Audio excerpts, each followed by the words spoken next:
마지막 41번부터 42번까지 장문 독해 보도록 하겠습니다. 장문 독해는 어떻게 푼다? 우리 장문 독해는 주제문과 어휘문이 합쳐진 문항이기 때문에 주제문 풀듯 어휘문 풀듯이 풀어주시면 된다. 그렇다면 주제문은 어떻게 푸느냐? 주제문은 첫 문장을 읽고 이 글의 소재와 방향성을 설정한 다음에 이 글의 틀을 설정해서 이 틀에 맞춰가면서 글을 읽어주시고 패러프레이징에 집중하면서 어느 부분이 반복되고 있는지에 집중하다 보면은 자연스럽게 해결이 되고, 어휘도 주제문과 마찬가지로 첫 문장을 읽고 이 글의 소재와 방향성을 잡은 다음에 틀을 설정해서 이 틀과 각 어휘가 부합하는지를 판별해 주시고, 틀로서 판별이 안 될 시에는 앞뒤 문장과의 논리 혹은 문장 내의 논리를 통해서 각 문항들을 판별해 주시면 된다. 바로 지문 보도록 하겠습니다. 레닌에 의한 비평이야. 이 톨스토이에 관한, 즉 톨스토이에 관한 레닌의 비평에 대한 글을 쓰고 있는 비평가인 이 사람이 주장한대. 레닌의 주장에 대해서 동의한대. 동의. 레닌의 주장이 뭐냐면은 톨스토이의 작품은 거울을 들고 있대. 러시아 혁명에 대해서 1905년에. 그러니까 사람 이름이 많이 나왔지만 결국 뭐라는 거야? 요 사람이 레닌이 톨스토이에 대해서 쓴 비평에 대한 얘기를 하고 있는 거고, 그 비평에서 뭐라 그랬대? 톨스토이의 작품이 러시아 혁명을 비추고 있다라고 했대. 즉 톨스토이의 작품이 뭘? 러시아 혁명을 비추고 있다고, 미러하고 있대. 이렇게 일단 틀을 설정할 수가 있을 것 같고, 여기에 맞춰가면서 이제 뒷문장들 보시면, 자, 그러나 이렇게 무언가를 비추는 행위는, 이 사람이 주장하기를 비추는 행위는 복잡한 일이래. 그리고 결코 직접적인 반영이 아니라는 거야. 그 세계를 있는 그대로. 그러니까 다시, 그러니까 톨스토이의 작품이 러시아 혁명을 비추곤 있어. 근데 이렇게 비추는 게 굉장히 어려운 일이고, 그 시대를 있는 그대로 직접적으로 비추는 건 아니래. 자, 근데 직접적으로 비추는지 아닌지 우리가 지금 읽은 것만으로 판별이 돼? 안 되죠. 안 되니까 A번은 뭘로 판별해야 돼? 당연히 뒤에서 판별해야 되겠죠. 그래서 뒷문장을 보니까 만약에 문학 작품이 어느 수준까지는 그래 거울이라고 친다면, 그들은 거울이라는 거야. 어떤 거울? 결함이나 맹점으로 특징 지어지는 거울이래. 자, 그래 작품이 러시아 혁명을 비치는 거울이라고 치자. 근데 그게 거울이라면 걔는 어떤 거울일 거래? 결함이 있고 맹점이 있는 거울일 거래. 자, 결함이 있고 맹점이 있으니까 그 세계를 있는 그대로 직접적으로 밝힐 수가 있어 없어? 없다라는 게 맞는 말이 되겠네. 즉 A번은 뭘 통해서? 뒷문장을 통해서 판별이 되는 애겠네. 거울은 맹점이 많아. 맹점이 많으니까 그 시대를 직접적으로 비추는 건 아니야. 즉 틀도 확장해보자면 톨스토이의 작품이 러시아 혁명을 비추긴 하지만 얘는 뭐가 있다고? 결함이 있다고. 그리고 맹점이 있다라는 거. 이렇게까지 정리를 할 수가 있겠네. 이렇게 하고 또 다음 문장 보시면, 사실 걔들은 중요하대. 그들이 비추지 못하는 것 때문에 중요해. 즉 그들의 뭔가 배제되어 있는 것과 왜곡되어 있는 것, 그걸로도 중요하고, 걔네가 실제로 비추고 있는 것에서도 중요하대. 그러니까 작품이라는 거울은 안에 뭐가 있다고? 결함이 있다고. 그 결함 있는 부분도 중요한 일부분이고, 그리고 실제로 결함이 있더라도 일단 그 거울이 비추고 있는 그 자체 또 뭐다고? 중요하다라는 거. 어쨌든 둘 다 뭔가 중요하다라는 얘기를 하고 있는 거고, 자, 것들일 때 어떤 것들이냐면은 나타나지 않는 것, 그리고 나타날 수 없는 것이 이때 그 거울 속에. 그러니까 무슨 말이냐면은 이 톨스토이의 경우에 특정한 모순일의 그 사회에, 근데 그 모순이라는 거는 그가 의식할 수가 없는 그런 모순이 있다는 거야. 다시, 톨스토이의 경우에 그 사회 속에서 그가 인지할 수 없었던, 의식할 수 없었던 특정한 모순이 존재했대. 어떤 모순? 인식할 수 없었던 모순이 있대. 인식할 수 없는 모순이니까, 자, 내가 인식을 못했어. 내가 인식 못한 걸 작품에 쓸 수 있어 없어? 쓸 수 없겠죠. 그러니까 뭐 한다고? 작품에 등장할 수가 없다고. 여전히 뭐가 있다라는 거야? 내가 의식 못했네? 결함이 있네. 맹점이 있네. 그러니까 작품에서 등장 못했다고. 작품에 뭐가 있다고? 결함 혹은 맹점이 있다고. 즉 B번은 그냥 뭐가 반복된 거?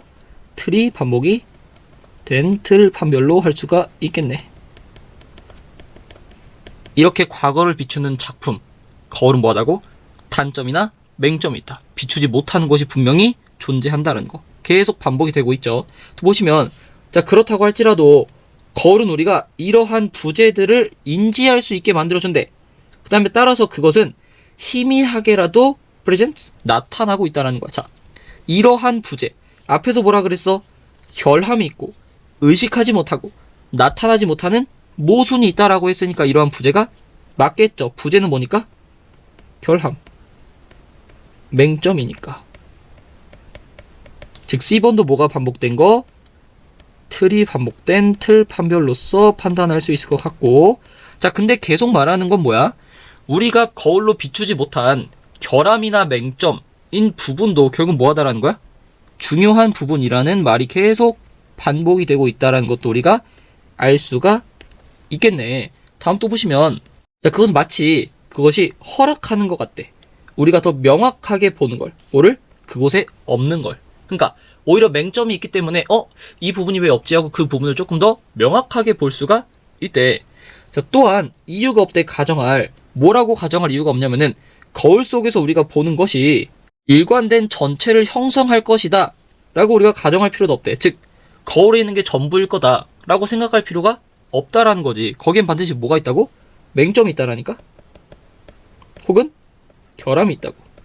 하지만 이렇게 결함이 있는 상태도 뭐하다라는 거야? 나쁘진 않다라는 거지. 왜? 그걸 통해서 결함이 있는 부분을 더 명확하게 볼 수가 있기 때문에.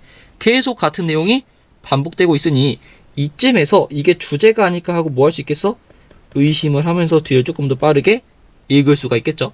다음 보시면, 자, 반대로 그것은 조각이 나 있을 수도 있고 조화를 이루지 못할 수도 있대. 그러니까 거울에 비친 애들이 거울에 비춰지긴 하지만 조화를 이루지 않을 수도 있고 막 조각이 나 있을 수도 있다라는 거지. 그러니까 꼭 비추고 있는 것만이 또 좋은 것만은 아니다라는 거. 그래서 거울은 의심의 여지 없이 뭐하대? 결함이 있대. 결함이 있으니까 그냥 뭐하다라는 거야? 결함이 있고 맹점이 있고 라는 말이 계속 뭐가 되고 있어? 반복이 되고 있네. 그래서 그 윤곽이라는 건 때때로 방해를 받는데, 즉 거울이 비추는 상은 희미하고 되게 혼란스러워 라고 이 사람이 말했대. 그리고 이 사람은 또 칭찬했대. 일종의 순수한 현실주의를 또 칭찬했대. 그 순수한 현실주의는 뭐냐면은 믿는 거야. 뭘 믿냐면은 예술 혹은 거울이 항상 말해주는 거야. 있는 그대로를. 그러니까 다시 예술 작품 혹은 거울이 항상 있는 그대로를 말해주는 거야 라고 믿는 순진한 현실주의를 뭐한대? 칭찬한대. 다음 몇 번? D번이 되겠죠. 자, 왜? 이 글에서 지금 계속 하고 있는 말은 뭐야? 거울은 완벽하지 않아. 모든 걸 비추지 않아. 맹점이 있고 결함이 있어 라는 주장이 계속 일관돼서 오고 있죠. 근데 얘는 뭐라 그랬어? 거울이 있는 그대로를 말해줄 거야 라고 믿는데, 거울이 있는 그대로를 보여줄 거야 라고 믿는 건 좋은 거야 안 좋은 거야? 안 좋은 거지. 왜? 거울에는 결함이 있다니까? 보여주는 게 다가 아니라니까? 근데 이러한 사상을 뭐한대? 칭찬한대. 우리가 설정한 틀에 따르면 거울은 맹점이 있는 거야 라는 게 정론이죠. 근데 갑자기 거울은 있는 그대로를 말해줄 거야, 즉 거울에는 결함이 없을 거야 라고 말하는 걸 칭찬을 한다라는 건 이 글에 있는 틀과 정확하게 반대되는 내용이죠. 거울에는 결함이 있다라고 말하고 있는데 얘는 갑자기 거울에는 결함이 없대. 있는 그대로를 말해준대 라고 틀과 반대되는 얘기를 하고 있으니까 몇 번이? D번이 틀 판별로서 틀린 문항이 되겠죠.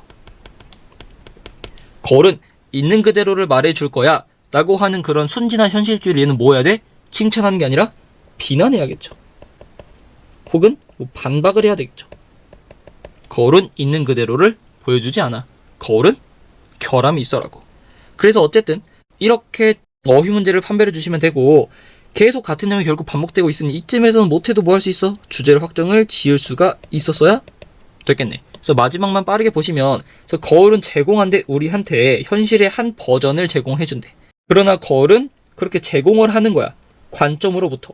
어떤 관점이냐면은 거울 속에서 스스로 포착될 수 없는 관점으로. 즉 거울은 어떤 한 버전을 보여주긴 하는데 그 버전은 뭐라고? 결함이 있다라는 거지. 못 보여주는 부분이 있으니까. 또 한 번 반복.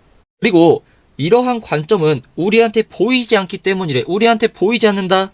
즉 거울은 뭐하다고? 결함이 있다고. 맹점이 있다고 못 보여주는. 즉 마지막 2번도 뭐하다고? 틀 판별을 통해서 맞는 문항이 되겠고, 이 글은 처음부터 끝까지 뭐가 계속 반복되고 있어? 거울은 결함이 있다. 맹점이 있다. 못 보여주는 곳이 있다라는 게 반복되고 있으니 이걸 기준으로 뭐 하시면 돼? 주제를 가시면 되겠네. 그래서 41번에 1번 보시면 문학 거울이 보여주기를 실패한 것에 대한 중요성 다 몇 번? 1번이겠죠. 자, 문학이라는 거울이 보여주는 걸 실패했대. 지금 뭐가 있다라고? 결함이 있고 맹점이 있다라고 했는데, 이 결함이 있고 맹점이 있는 부분도 뭐하다 그랬어? 중요하다라고 했으니 답은 1번이 될 거고, 2번 보시면 작가들이 그들의 관점을 전달하는 거래. 그들의 관점을 전달한다 이런 얘기 전혀 아니고, 왜 우리가 문학에서 반전에 매료되는가, 반전 얘긴 나오지도 않았고, 자, 문학의 힘이래. 어떤 힘이냐면은 있는 그대로 현실을 반영한다? 아니, 있는 그대로 못 보여준다고. 생략되는 맹점이 있다고. 마지막 5번 보시면, 자, 무엇이 명작을 만들까? 모든 요소들이 조화를 이루어서 일한다 이런 얘기 안 나왔으니까 답은 몇 번? 1번이 되겠고, 42번은 아까 찾았듯이 몇 번? D번인 4번이 되겠죠. 그래서 답은 몇 번? 1번, 4번이 된다.